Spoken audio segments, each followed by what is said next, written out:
Salam alaikum, salut tout le monde et bienvenue dans cette série de présentations consacrée aux travaux pratiques de géodynamique inter.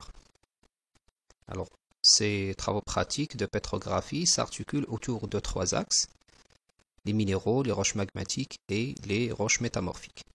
Et aujourd'hui, on va commencer par les minéraux.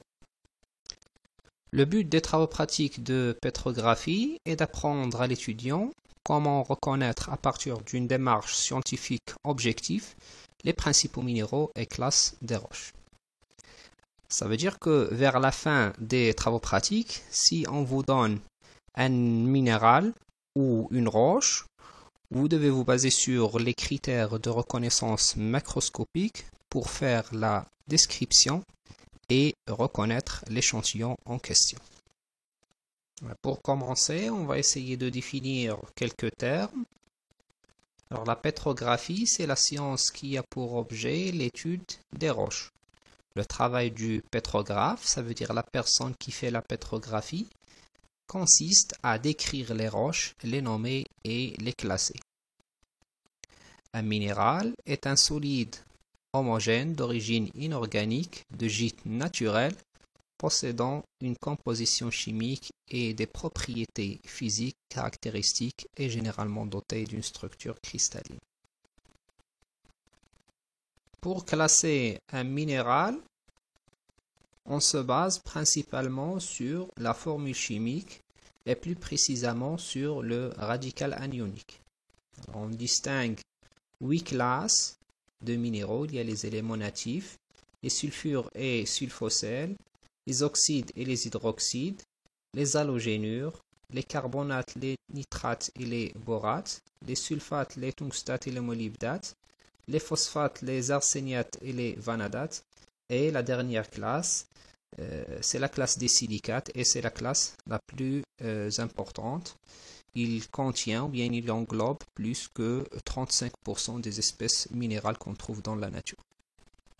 Alors, durant cette présentation, on va voir 8 échantillons de minéraux, la calcite, le quartz, feldspath, gypse, barytine, de deux couleurs, rose et blanche, galène, amphibole et pyroxène. Alors ici, vous avez le compte rendu des travaux pratiques de géodynamique interne que vous pouvez soit télécharger directement à partir de la plateforme de la Faculté des sciences, ou bien vous pouvez aussi reprendre le tableau contenant les critères de reconnaissance macroscopique sur une moitié d'une feuille blanche et laisser l'autre moitié pour dessiner l'échantillon.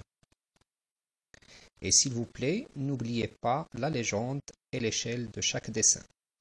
Et je vous informe que vous devez rendre à vos professeurs ces comptes rendus durant les séances de révision. Et là, vous voyez une caisse d'échantillons contenant les 8 minéraux qu'on va voir aujourd'hui. Numéro 1, c'est la calcite. Numéro 2, c'est quartz. Numéro 3, feldspath. Numéro 4, gypse. Numéro 5, barytine. Numéro 6, galène. Numéro 7, amphibole. Et numéro 8, c'est pyroxène. Alors, la calcite est un minéral très courant à la surface de la Terre. Sa formule chimique est CaCO3. C'est un carbonate de calcium. Les principaux critères de reconnaissance de ce minéral, c'est sa forme automorphe rhomboédrique, ses 3 familles de plans de clivage et surtout son effervescence à froid en contact avec l'acide chlorhydrique. Alors, ici, vous avez une photo d'un échantillon de calcite. Alors, vous allez remarquer que tous les photos sont accompagnées d'une règle, une petite règle qui est graduée. C'est pour vous aider à faire l'échelle de chaque dessin.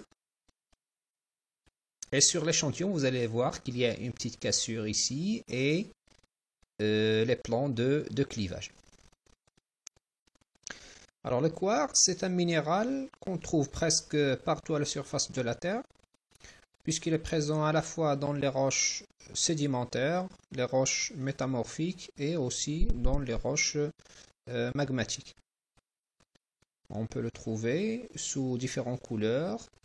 Il est caractérisé par son éclat vitreux, sa transparence, sa dureté qui est de 7. Alors il peut rayer le verre.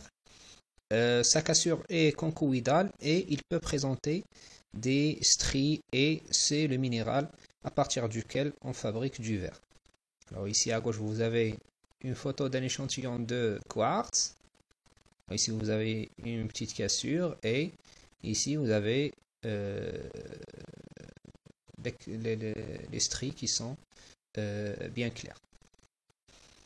Alors, le feldspath est un minéral qui appartient à la classe des silicates, les xénomorphes, et sa dureté est égale à 6. Il peut être rayé par le quartz.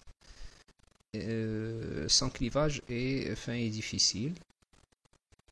Et vous pouvez voir ici sur les deux photos des flèches qui nous indiquent le clivage fin de ce minéral. Alors, le gypse est un sulfate de calcium hydraté. Sa formule chimique est CaSO4 2H2O. Il appartient à la classe des sulfates. Sa dureté est faible. Elle est égale à 2. Il peut être rayé par l'angle.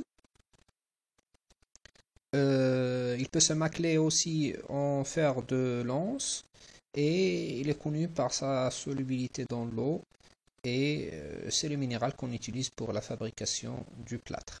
Alors ici vous avez une image d'un échantillon de gypse. Là, ici une petite cassure et ici vous voyez le plan de clivage. Alors la barytine a une formule chimique BaSO4, elle appartient à la classe des sulfates. Sa dureté est de 3,5, il peut être rayé par le couteau. Sa densité est assez forte et présente un clivage qui est parfait et groupé. Alors ici sur l'image, vous voyez deux couleurs de barytine, la barytine blanche et la barytine rose. Ici, vous voyez les plans de clivage qui est groupé et net. Alors la galène est un sulfure de plomb de formule chimique PbS. À partir de ce minéral, on peut extraire du plomb. Il est opaque, ça veut dire qu'il bloque totalement le passage de la lumière. Son éclat est métallique, sa densité est forte et il présente un clivage parfait en escalier. Alors, sur l'image de l'échantillon, on voit clairement ici la présence de clivage en escalier. Ici, l'éclat métallique.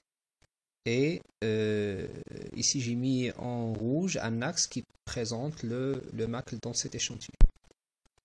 Alors, l'amphibole est un minéral qui appartient à la classe des silicates. Il est automorphe, sous forme d'aiguille ou bien aciculaire. Il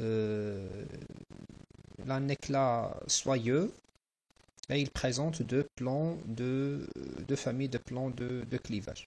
Alors, sur les échantillons que vous voyez ici à gauche, alors ce qui nous intéresse ici, c'est le minéral qui est en noir ici sous forme d'aiguille ou bien forme aciculaire.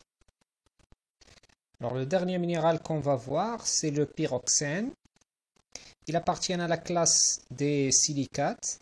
Il est caractérisé par sa couleur noire et ses deux familles de plans de clivage avec un angle de 90 degrés entre les deux plans.